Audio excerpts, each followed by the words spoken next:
এখন রয়েছে দিল্লি মেট্রোতে। দিল্লি মেট্রোতে আমি প্রথমবার দিল্লির এক্সিকিউটিভ লাউঞ্জ থেকে বেরিয়ে সরাসরি স্টেশন থেকে রাস্তায় না বেরিয়েই কিন্তু আপনি মেট্রোর মধ্যে ঢুকে পড়তে পারেন।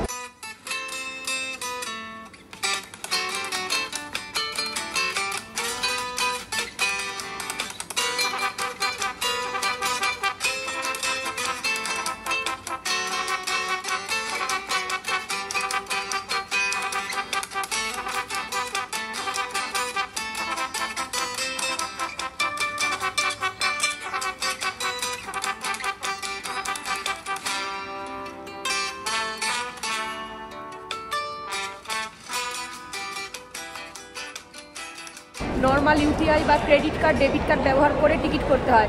এই হচ্ছে আমার মেট্রোর টিকিট, 20 টাকা দিয়ে টিকিট করলাম। চলুন দেখি কোথায় যাওয়া যায়। এই হচ্ছে দিল্লি মেট্রোর চেহারাটা। তবে মেট্রো স্টেশনে ক্যামেরাটা খুব একটা অ্যালাউড নয়, তাই সর্বত্র ক্যামেরা করতে পারবো না। সো এবার শুরু করি দিল্লি মেট্রোর জার্নি।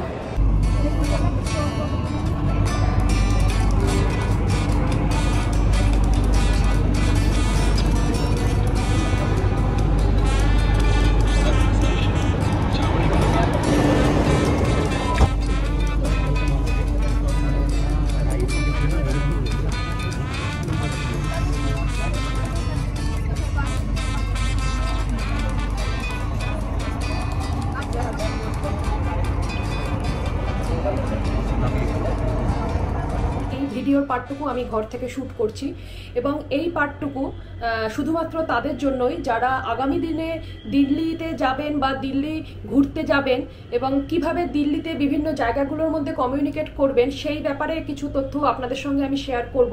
আর সেই সাথে যারা দিল্লি মেট্রোতে প্রথমবার ট্রাভেল করবেন, এই পার্টটুকু, ভিডিওর এই পার্টটুকু শুধুমাত্র তাদের জন্য। যারা দিল্লি মেট্রোতে অলরেডি যাতায়াত করেছেন, তারা জানেন দিল্লি মেট্রোর ব্যাপারে, তাদের জন্য এই পার্টটুকু নয়। তারা চাইলে ভিডিওর এই পর্বটুকু স্কিপ করে দিতে পারে। এবার দিল্লিতে একদিন থাকার সুবাদে দিল্লির বেশ কিছু জায়গায় আমি যাই এবং আমি দিল্লিতে কমিউনিকেট ব্যবস্থা হিসাবে মেট্রোকে বেছে নিই, কারণ মেট্রোটা দিল্লিতে চলাচলের জন্য খুব টাইম সেভিং এবং সেই সাথে খুব পকেট ফ্রেন্ডলি। দিল্লির মেট্রোর ভাড়াগুলো পকেট ফ্রেন্ডলি, খুব একটা চাপ পড়ে না পকেটে। দিল্লি মেট্রোতে চলাচলের সময় আমার দিল্লির এক মেট্রো স্টাফের সঙ্গে কথোপকথনের সূত্রে তিনি জানতে পারেন যে আমি এরকম আমার নিজস্ব একটি ইউটিউব চ্যানেল চালাই বা আমি এরকম ব্লগিং করি। তো সেই সময় তিনি আমাকে একটা জিনিস দেন, সেটা আপনাদেরকে দেখাচ্ছি। সেটা হচ্ছে এই এত বড় একটা লিফলেট। এই লিফলেটটা বোথ সাইড আছে। এটাতে কি আছে সেটা আমি বলছি। দিল্লি মেট্রোর ব্যাপারে বেশ কিছু জিনিস যা হয়তো আমি জানতাম না। যারা দিল্লি মেট্রো আগামী দিনে জার্নি করবেন হয়তো তারা কেউ কেউ জানেন বা কেউ কেউ জানেন না। তো সেই রকম বহুবিধ জিনিস দিল্লি মেট্রোর সম্বন্ধে এই লিফলেটটার মধ্যে আছে, সেটাই আমি আপনাদের সঙ্গে শেয়ার করব। এই যে এই জায়গাটা দেখুন, আমি এটা বড় স্ক্রিনেও আপনাদেরকে দিচ্ছি। এই জায়গাটায় দেখুন, এখানে দিল্লি মেট্রোয় কতগুলো লাইন রয়েছে সেটা পর্যন্ত লেখা রয়েছে। Red, yellow, blue, green, violet, pink, magenta, grey আর এয়ারপোর্ট এক্সপ্রেস লাইন বা অরেঞ্জ লাইন। টোটাল 9খানা লাইন রয়েছে দিল্লি মেট্রোতে এবং এক একটা রুটকে এরা এক একটা কালার দিয়ে ডিনোট করে যাতে যাত্রীদের চলাচলে সুবিধা হয়। এবং প্রত্যেকটা রুটে ট্রেন কখন স্টার্ট হয় এবং কখন সেটা লাস্ট ট্রেনটাই সমস্ত কিছু আমাকে যে লিফলেটটা দেওয়া রয়েছে সেটাতে রয়েছে। এবং কোন রুটের ট্রেন কোথা থেকে শুরু হয় আর কোথায় তার এন্ডিং স্টেশন, সমস্ত কিছু বিবরণ রয়েছে। আমি এটা স্ক্রিনে আপনাদের সঙ্গে শেয়ার করছি। আপনারা এখান থেকে কিছু ইম্পর্টেন্ট মনে হলে চাইলে নোট ডাউন করে নিতে পারেন। এই দুটো লাইনের মধ্যে ইন্টারচেঞ্জিং যে পয়েন্টগুলো থাকছে, সেখানে এক স্টেশন থেকে আরেক স্টেশনে যাওয়ার জন্য রীতিমতো ফুটপ্রিন্ট দিয়ে ডিরেকশন দেওয়া রয়েছে। সেটা একটা ভীষণ অভিনব ব্যাপার আমার মনে হয়েছে। মানে আমি তো ফার্স্ট দেখলাম, যারা আরো অনেক ঘোরেন বা আগে দিল্লি গেছেন তারা এগুলো সবই জানেন। যদি কোনো ফরেনার ভিজিট করে দিল্লিতে, তার জন্য কিন্তু এটা আমার মনে হয় খুব হেল্পফুল একটা জিনিস।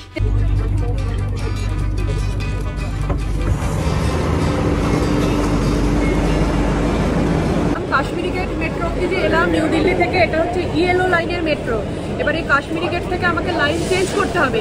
এখান থেকে আমি যাব হচ্ছে ভায়োলেট লাইনে। এখানে অনেক রকম লাইন আছে, ইয়েলো, অরেঞ্জ, ভায়োলেট। নিউ দিল্লিতেও আপনি ইয়েলো লাইন, অরেঞ্জ লাইন পাবেন। এবার সেগুলো সমস্ত মাথায় মার্কিং করা আছে, ফুট স্টেপেও কালারিং দেওয়া আছে যে ইয়েলো ফুটপ্রিন্ট কোন দিকে যাচ্ছে, অরেঞ্জ ফুটপ্রিন্ট কোন দিকে যাচ্ছে। আপনাকে কিন্তু সেগুলো ফলো করে করে চলতে হবে। সো এবার আমি যাব হচ্ছে ভায়োলেট লাইনে। নিউ দিল্লি থেকে ইএলও লাইনের ট্রেন যখন ধরবেন, মানে মেট্রো যখন ধরবেন, সেটা আপনি 2 নম্বর প্ল্যাটফর্ম থেকে পাবেন। 2 নম্বর প্ল্যাটফর্ম থেকে সময়পুর বদলি বলে যে লাইনটা, সেই লাইনের মেট্রো আপনি ধরবেন, সেটা 2 নম্বরে আসবে। আর এখানে আপনি ভায়োলেট লাইনে যাবেন, সেটা হচ্ছে আপনার 5 নম্বর প্ল্যাটফর্মে যেতে হবে।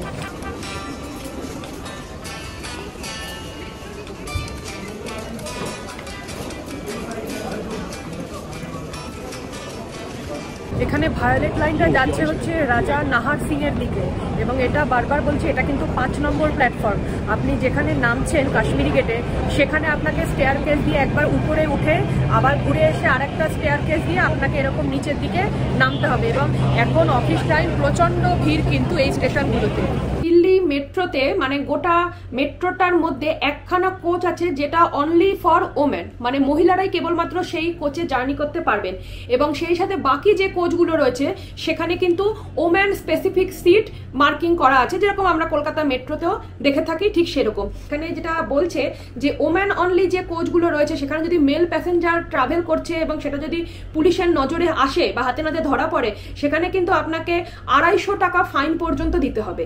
এই ব্যাপারটা ভীষণ একটা মানে আলাদা রকম ব্যাপার রাজধানীতে মহিলাদের সুরক্ষার ক্ষেত্রে। প্রত্যেকটা স্টেশনে কিন্তু ওমেনদের জন্য আলাদা করে সিকিউরিটি চেক পয়েন্ট আপনি পাচ্ছেন, যেখান থেকে আপনি স্টেশনগুলোতে এন্ট্রি এক্সিট করছেন।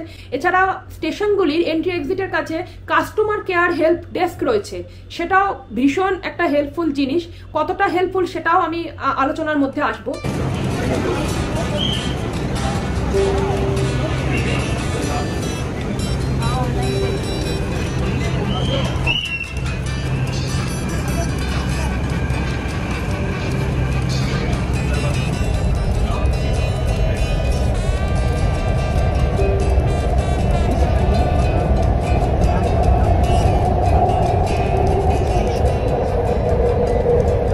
এই ভায়োলেট লাইনটা দিল্লি মেট্রোর এই কাশ্মীরি গেট থেকেই স্টার্ট হয়, আর কাশ্মীরি গেটের পরের স্টপেজটাই হচ্ছে লাল কিলা।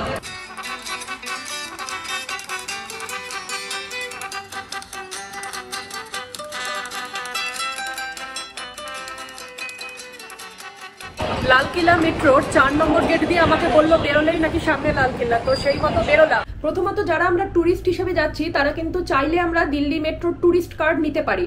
সেখানে যদি একদিনের ট্যুরিস্ট কার্ড আমরা নিই, সেক্ষেত্রে আপনার 200 টাকা চার্জ পড়বে, যার মধ্যে 50 টাকা হচ্ছে রিফান্ডেবল সিকিউরিটি অ্যামাউন্ট। আর যদি 3 দিনের জন্য আপনি কার্ড করতে চান, তার অ্যামাউন্ট পড়বে আপনার 500 টাকা, মানে 500, এবং তার মধ্যেও কিন্তু সেম অ্যাজ 50 টাকা রিফান্ডেবল সিকিউরিটি অ্যামাউন্ট থাকছে। আপনি চাইলে এই ট্যুরিস্ট কার্ডও কিন্তু ইউজ করতে পারেন, তাতে আপনি আনলিমিটেড ট্রাভেল করতে পারবেন দিল্লি মেট্রোর নেটওয়ার্কে। তবে এই ট্যুরিস্ট কার্ডগুলো কিন্তু এয়ারপোর্ট লাইনে আপনার অ্যালাউড হবে না। এয়ারপোর্ট লাইন বাদবাকি যে 8টা রুট রয়েছে এই দিল্লি মেট্রোতে, সেগুলোতে কিন্তু আপনি এগুলোর অ্যাক্সেস করতে পারবেন। দিল্লি মেট্রোর টিকিট ব্যবস্থা কিন্তু ভীষণ মানে স্পিডে চলে। আমি যেটা নিজে ফেস করলাম, সেখানে কিন্তু মানে 90% টিকিট হচ্ছে অটোমেটিক বলতে সেখানে মেশিন থাকে। আপনি কোন স্টেশন থেকে কোন স্টেশনে ট্রাভেল করবেন, মেশিনে আপনি ক্লিক করবেন, সেখানে আপনার কিউআর কোড আসবে, সেখান থেকে আপনি কিউআর কোড স্ক্যান করে আপনার ইউপিআই বা যা আছে আপনার অ্যাপ, সেই অ্যাপ দিয়ে আপনি ডিরেক্ট পেমেন্ট করে দিচ্ছেন। মেশিনগুলো যথেষ্ট স্পিডে কাজ করে এবং এই মেশিনের সংখ্যা প্রচুর। এমন না যে মেশিনে মানে অনেকক্ষণ ধরে দাঁড়াতে হচ্ছে, 50 জনের পিছনে লাইন, এমন কিন্তু নয়। কারণ দিল্লি মেট্রোয় আমি অফিস টাইমে জার্নি করেছি, সেই কারণেই আমি আমার রিয়েল এক্সপিরিয়েন্সটা আপনাদের সঙ্গে শেয়ার করেছি। হার্ডলি আপনি যখন যাবেন এক একটা মেশিনে হয়তো 3 থেকে 5 জনের লাইন পড়বে, এর বেশি লাইন আপনি পাবেন না, বা লাইন হয়তো পাবেনই না, এমনও হতে পারে।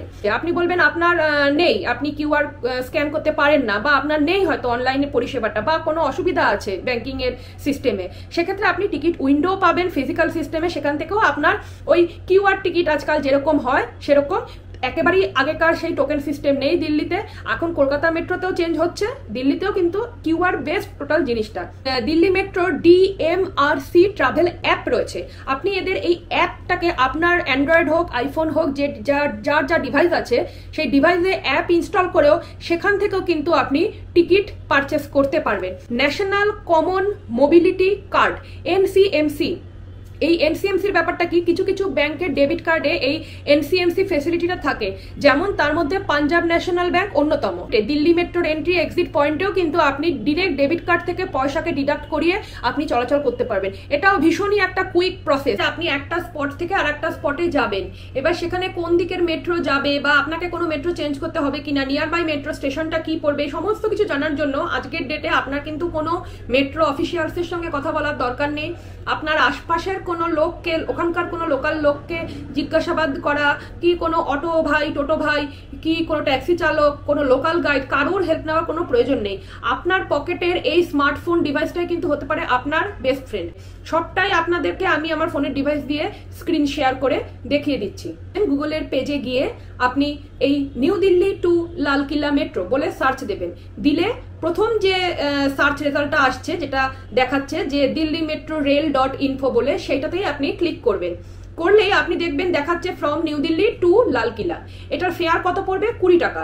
এবং এই রুটে ফার্স্ট ট্রেন, লাস্ট ট্রেন কখন এবং কতক্ষণ সময় লাগবে ট্রাভেল করতে সেটা পর্যন্ত এখানে লিখে দিয়েছে।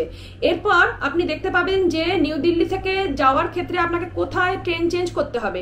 নিউ দিল্লি থেকে আপনি প্রথমে ইয়েলো লাইনের ট্রেন ধরছেন, যেটা সময়পুর বদলির দিকে যাবে। 2 নম্বর প্ল্যাটফর্মে আপনার ট্রেন আসবে নিউ দিল্লি চৌরি বাজার, চাঁদনি চক, তারপর কাশ্মীরি গেট। কাশ্মীরি গেটের তলায় আপনি দেখতে পারবেন লেখা রয়েছে change train. That means change করতে হবে আপনাকে কাশ্মীরি গেট থেকে আপনার মেট্রো রুটটাকে। কাশ্মীরি গেটে আপনি নেমে পড়বেন, নেমে পড়ে আপনি চলে আসবেন ভায়োলেট লাইনে। এবং ভায়োলেট লাইনের ট্রেনটা আপনার যাবে হচ্ছে রাজা নাহার সিং বা বল্লভগড়ের রুটের দিকে। 5 নম্বর প্ল্যাটফর্মে আপনার ট্রেন আসবে। কাশ্মীরি গেট থেকে আপনি ট্রেনে উঠবেন। কাশ্মীরি গেট থেকে এই ভায়োলেট লাইনের রুটটা স্টার্ট হয়।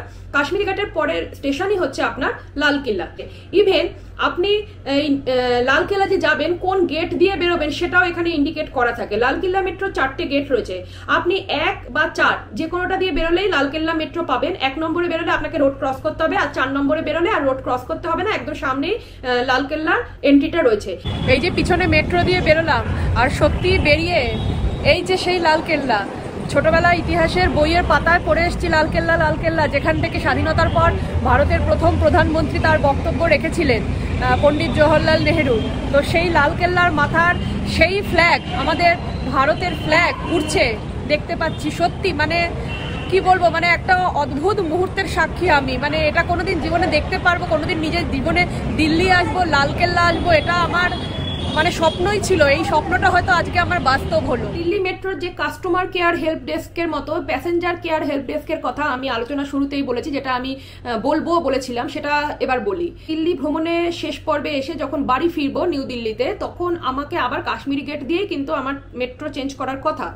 তো আমি একটু ভুলবশত একটু অন্য চিন্তায় মাইন্ডটা চলে গেছিল।